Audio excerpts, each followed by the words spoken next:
What's up, bonehead? Trying to get this thing in mic right, son. If y'all hear this in the beginning of the episode, you know Blake's on. You got to have my mic right. I say so much. If my mic ain't adjusted right, someone liable to miss out on what I say. We interviewed a guy yesterday. Awesome interview.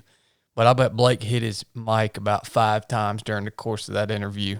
Well, I'm the only one with headphones. We just ordered more headphones.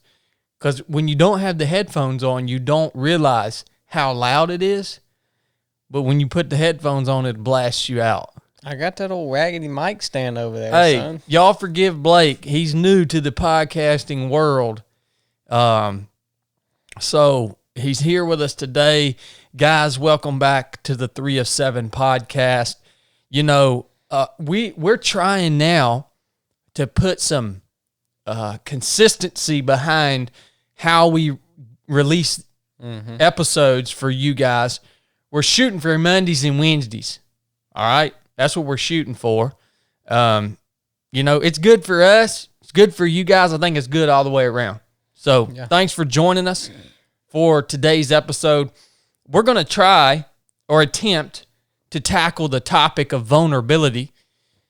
Well, I hope nobody gets offended about this topic. We're going to try to ease into it. We're going to try to approach it with logic and experience. And yeah, it's a touchy topic for a lot of people because I think nowadays, and first of all, vulnerability definitely has its place, all right? But I think in a soft society, it's been elevated to a really virtuous thing, right? Where it's not really, it's in my mind, I don't know if you can call it a virtue more or less than other than a tool, right? It has its purpose in everybody's life. This isn't just for men, right? I mean, obviously, I think men might have a little more difficulty being vulnerable in certain situations when they need to be than females do, but not necessarily. I know some tough freaking females, man. All right, so this is for everybody. So we're going to try to approach this topic in a nice, warm and fuzzy way for you. Hope you enjoy it. You're making yourself pretty vulnerable here approaching this topic. Well, yeah. Well, every time we get on this thing, we do that, you know? All right, look. And, speaking of that, you know, we do the Origins episodes with Brooke, which we'll record another one of those for you guys here coming soon. Yeah, we do. We get a little vulnerable. We tell you guys literally almost every detail of our life's journey. I think we've made it up to the point that through Buds, and the next one will start off with SQT when Brooke comes back in. But there's a purpose behind it, right? There's a purpose behind it. We're not going to try not to tell you stories unless there's some sort of humor behind it. There's some sort of principle. There's some sort of lesson. There's a purpose behind it. So that's the reason that we do that, and we can feel confident in doing that. I want to tell you guys real quick about Wazoo survival gear, though. This episode is brought to you by Wazoo. They're some good friends of ours. Wazoo survival gear, Dustin and Nick. They're awesome. They make wearable survival gear. Things like the bushcraft necklace, things like the cash cap, the cash belt, and a whole array of other things. They've got an awesome a foraging bandana that'll help you identify edible plants. They've got one that'll help you identify tracks. They've got some cool sharpening stones. They've got all kinds of different kits to enhance your capabilities, not just out in the wilderness, but this is everyday stuff, right? Mm-hmm. This is everyday stuff that you guys can utilize to expand your capabilities. We love Wazoo. We've been using their products for a long time now. I guess going on 2 years. We have put them through the ringer, man. One of the products that I love is they have a little ceramic knife. It's a little ceramic razor blade, foldable, and you can also use it to strike your ferro rod with. It's just a really cool little piece of gear that I've used in all different ways out in the backcountry and just everyday use. When you think you need a little bitty, really sharp knife to do some little cut or cut a zip tie or whatever it is, it's pretty handy. So check them out if you're into expanding your capabilities. It's at wazoosurvivalgear.com. I'll attach a special link in the show notes of this episode that you guys can go to if you order using that link and our pro code for 3 of 7 podcast listeners. That'll be in the show notes too. You'll get 20% off of your order from Wazoo Survival Gear. Support the companies that support this show, please. And they do everything they can to source their materials here in the USA too. So that means a lot. Yep. So thanks for sponsoring the show, Wazoo. All right, let's talk about this. And first of all, why are we talking about this? One, because it's a tool. One, because it comes up a lot. I think in the topic of vulnerability comes up a lot in everything that we do, probably in a lot of places that you guys are at and a lot of things that you guys do, maybe in the workplace, dealing with employees, maybe in your home or dealing with family members, maybe dealing with team members in the fitness world or whatever it is. It's a pretty big topic, and that's what we're going to discuss it. And, I look back on my life and I think, when were times that I had to be vulnerable? With my teammates. All right, in the SEAL teams, I'll take, for instance, when were times that I needed to be a little vulnerable? Well, it sure as heck wasn't when we were out on a mission. It sure as heck wasn't when we were in some, high stress training environment where we were actually having to get work done. That wasn't the place for it, right? That wasn't when you looked over at your buddy and told him your deepest, darkest problems that you were having. That wasn't the time to discuss that stuff, right? If I think, for me, going back to a specific example, I think one of the biggest things that stands out in my mind was when I had come home from deployment. I found that Brooke was struggling with her drug addiction, and I realized that this was going to be a bigger problem than I thought it was going to be. She had decided that she wanted to get clean, and she had to go to an inpatient rehab facility. She had to get some treatment, so in a real way, full time. Like, this wasn't something that she just went and did for a couple hours a day and came home. And I realized, man, there's no way that I can take care of my family and also do what I need to do, with my job in the military.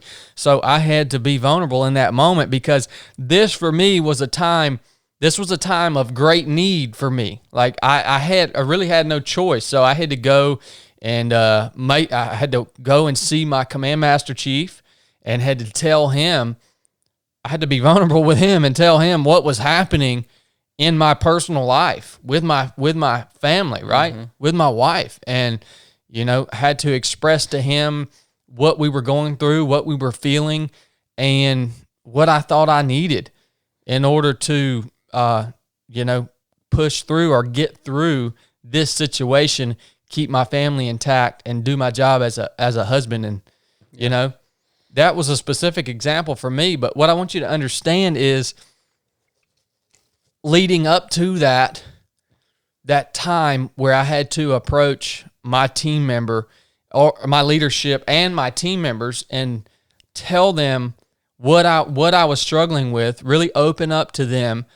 I had exhausted all of my own efforts to fix the problem up to that point. Like, I had thought through every scenario. I had done everything that I could do, right, to fix this problem and to find a way to navigate this problem without having to go and share my personal business with my teammates. All right. So, it was a time, again, it was a time of great need. I had exhausted my own personal efforts. It wasn't going to work unless I went and opened up, became a little vulnerable, explained the situation. So that is front and center in my mind of a time that I had to be. Can you think of a time you had to be? I think of the word in general. I think we will misuse that word. Like for me, when I hear vulnerable, I think like the turtle that's crossing the road is pretty vulnerable. He's about to get ran over. Yeah. And really, it's a quality maybe of vulnerable that we like or that is helpful to us. And the quality is being honest and open. You know, it's not necessarily making yourself vulnerable. It's being honest and open. And in order to be vulnerable, like if you say I'm going to be vulnerable with you, first I have to care what you think about me, because if I don't care what you think about me, there's no vulnerability for me. You know, like if I tell you my deepest, darkest secret and I don't give a crap what you say or think about it, what vulnerability is there to me? Because that's a good point. It doesn't matter. So someone has to care. And I think the importance of saying that is that if you are going to be what we call vulnerable or open or honest, I disagree with that. I don't think that vulnerability has anything to do with honesty. I mean, I can see how it can have something to do with openness. Yeah. Right? But being that openness can go a step too far. Yeah. That's why we're having this conversation, right? Yeah. All right, continue. I'm sorry. I just had to put in my 2 cents. I think the honesty part would come into being maybe not honest in a matter of, hey, this is what I did. You know, you asked me a question, then you can be honest and say, hey, I'm not going to tell you that. Or I guess that's the openness, and say, hey, I am going to tell you that, and I'm going to open up to you and kind of give you access to where what you say to me could potentially harm me or not harm me. I guess that's the vulnerable part of it. But if you, I lost my train of thought there. Oh, well, I like what you said about how. Oh, listen. Sorry. This is it. Someone has, like, I have to care what you think about me. So if you're going to be vulnerable or open with somebody, then it has to be with somebody that you actually care what they think about you. Like, I'm going to be open with you. I'm going to be open with my wife. There's certain things I'll be open with my kids about. So you're going to be open about different things to different people. And there's only a few people you're going to be open with everything about, you know.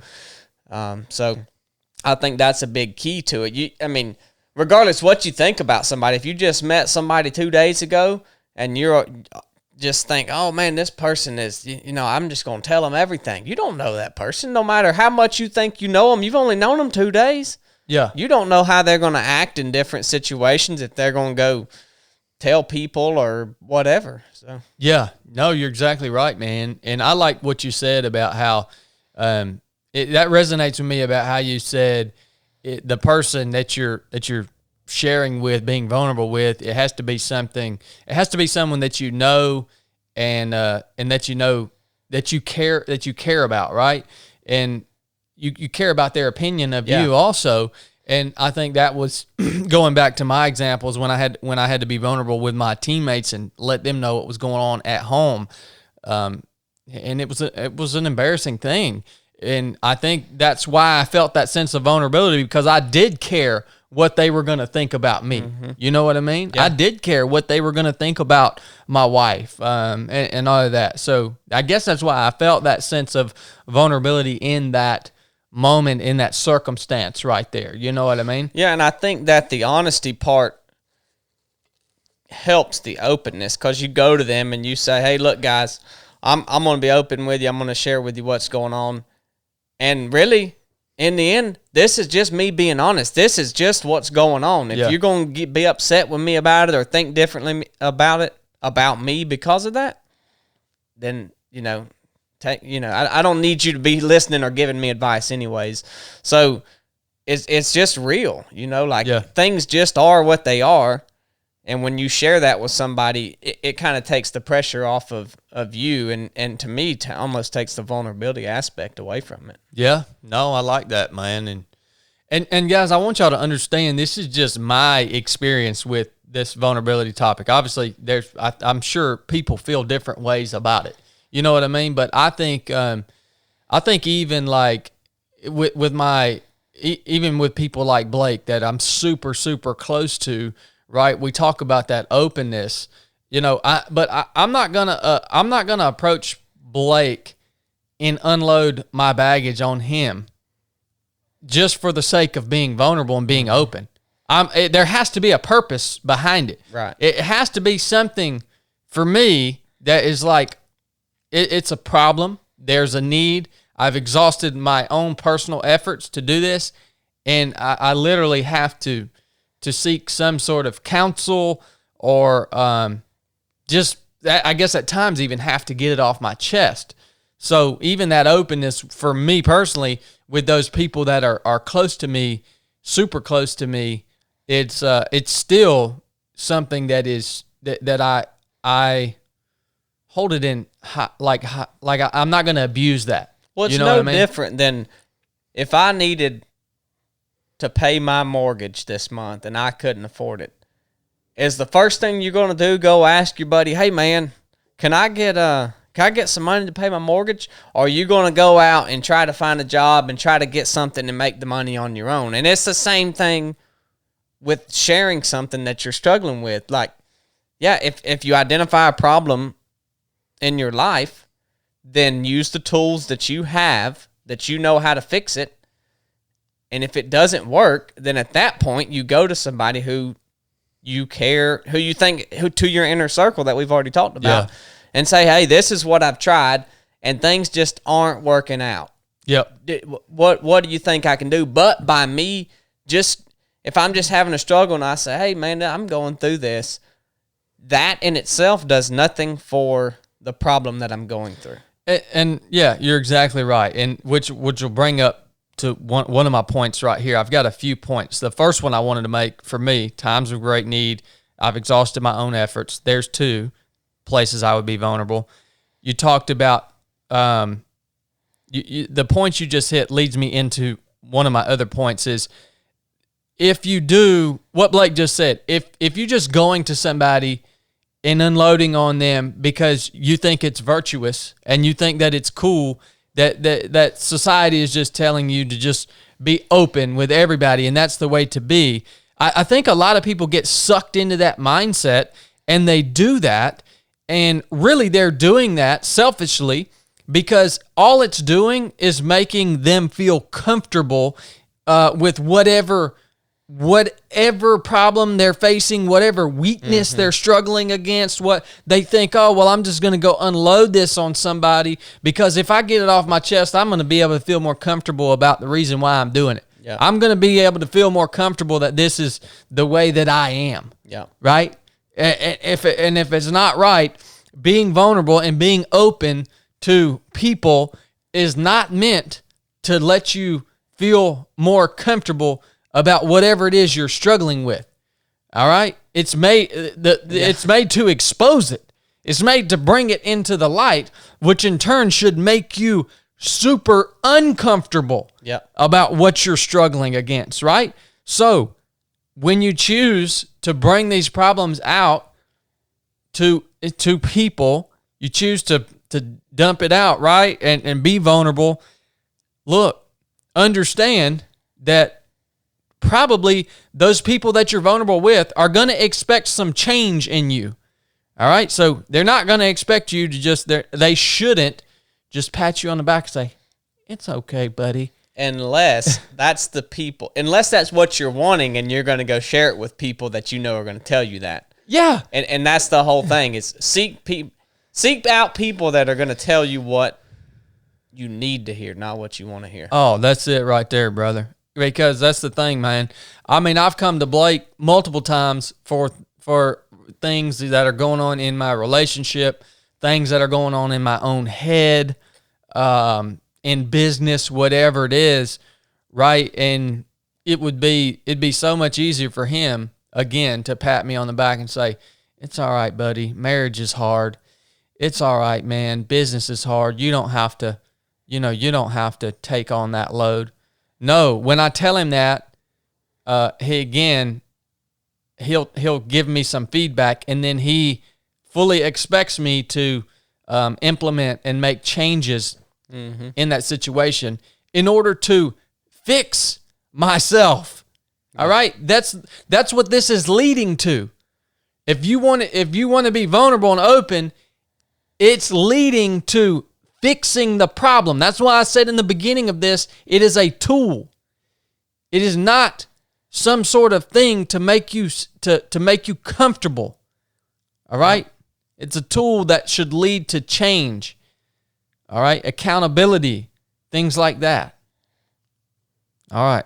And I even hate even saying any of those words because they're all buzzwords nowadays. Oh, yeah. Accountability, vulnerability, all that stuff. I mean, I don't like the word either. I don't like the word either. Yeah, but when you think about it, you have to really think about what the word means. Like, it's just that hey, I'm going to share with you my problem, and you're going to expect changes out of me, and you're going to check in and say, hey, why ain't you freaking changing this crap that we've talked about a month ago, and you're still doing the same thing? Yeah, that's what accountability is. It's not, hey man, how you doing today? Is there anything I can pray for? I mean, that's good. That's good to check in with people like that. But it's so easy to say, hey, I'm doing good, man. Just keep praying for me. Things are hard. Yeah. That exchange of dialogue there does the person that's struggling no good. So, in other words, accountability can come with some harshness. Yeah. Accountability can come with calling your brother or your sister out. Yeah. Right? There's I agree with you 100%, man. There's nothing wrong with that. If you're going to ask me, hey, what do you think about this? Or what do you think I could improve? Or what do you think? I'm going to be real with you, and it's going to be whether you want to hear it or not. It's going to be what I think. Yeah. I'm not going to tell you my opinion just out of the blue, but if you ask me for my opinion, I'm just going to tell it to you. Yeah. Let me make one thing clear here for you guys. In case y'all didn't know, I'm a Navy SEAL, former Navy SEAL, wizard hermit, ultra runner, business owner. I am not a therapist, all right? Let me make that clear. I'm not a therapist. I go and see a counselor or a therapist or whatever you call them, usually about once a week with my wife. And we are vulnerable with this person, but we are vulnerable with this person for a purpose. It's because we expect change to come from it. Yep. So when we share, immediately after that, we are searching for a solution. All right? And we expect change to come from it. Yep. So I'm not anti-therapy. I'm not anti-going to see a Christian counselor.